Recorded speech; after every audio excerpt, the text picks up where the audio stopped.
আগামী বছর ফেব্রুয়ারিতে নির্বাচনের মাধ্যমে জনগণের সরকার প্রতিষ্ঠা হবে এমনটি আশা করছে বিএনপি। নির্বাচন বিলম্বিত করতে দেশি বিদেশি কোনো ষড়যন্ত্র সফল হবে না বলেও হুঁশিয়ারি দেন দলটির শীর্ষ নেতারা। এদিকে রাজধানীর জিয়া উদ্যানে বৃক্ষরোপণ কর্মসূচিতে দলটির মহাসচিব বলেন, গণহত্যায় অভিযুক্ত শেখ হাসিনাকে কখনো ক্ষমা করা হবে না।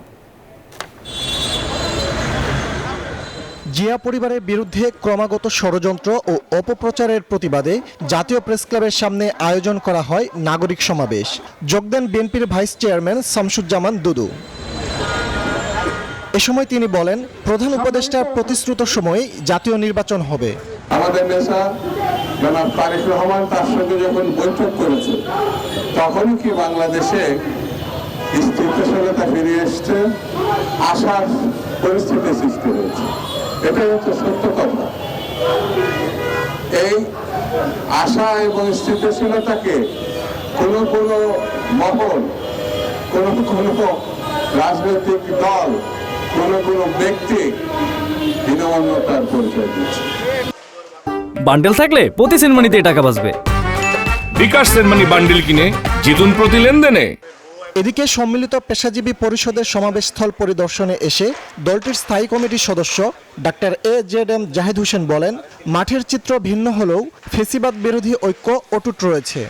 কে কতটুকু কার সাথে ঐক্যবদ্ধ হতে পারছে সেটা ওই সময় বলা যাবে। এখন এই মুহূর্তে অগ্রিম বলে ঐক্য প্রচেষ্টাকে বিনষ্ট করা সঠিক হবে না। কাজেই মনে রাখতে হবে, অবশ্যই আপনি মনে রাখতে হবে, আপনি যা মাঠে দেখছেন ভিতরের চিত্র কিন্তু কোনো অবস্থাতে এইরকম আছে বলে আমি বিশ্বাস করি না। এর আগে সকালে জাতীয়তাবাদী কৃষক দল ও আমরা বিএনপি পরিবারের উদ্যোগে বৃক্ষরোপণ কর্মসূচির উদ্বোধন করেন বিএনপি মহাসচিব মির্জা ফখরুল ইসলাম আলমগীর।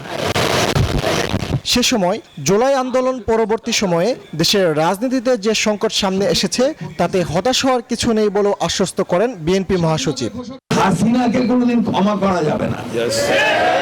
হাসিনা হচ্ছে মানব জাতির একটা কলঙ্ক। প্রতিশ্রুতিবদ্ধ হয়েছেন এই কেয়ারটেকার সরকার যে 26 ফেব্রুয়ারির মাঝামাঝি সময় নির্বাচন হবে, সেই নির্বাচনের মধ্য দিয়ে আমরা জনগণের একটা সরকার তৈরি করতে পারবো, যে সরকার আমার এই শহীদদের তাদের মূল্যায়ন করবেন। ফান্ড তৈরি করে জুলাই অভ্যুত্থানে হতাহতদের পরিবারের পুনর্বাসনের ব্যবস্থা করবে বিএনপি বলেও জানান মির্জা ফখরুল ইসলাম আলমগীর। এটা হতাশ হওয়ার কিছু নেই। ফজলে রাব্বি, সৌরভ, নিউজ 24, ঢাকা।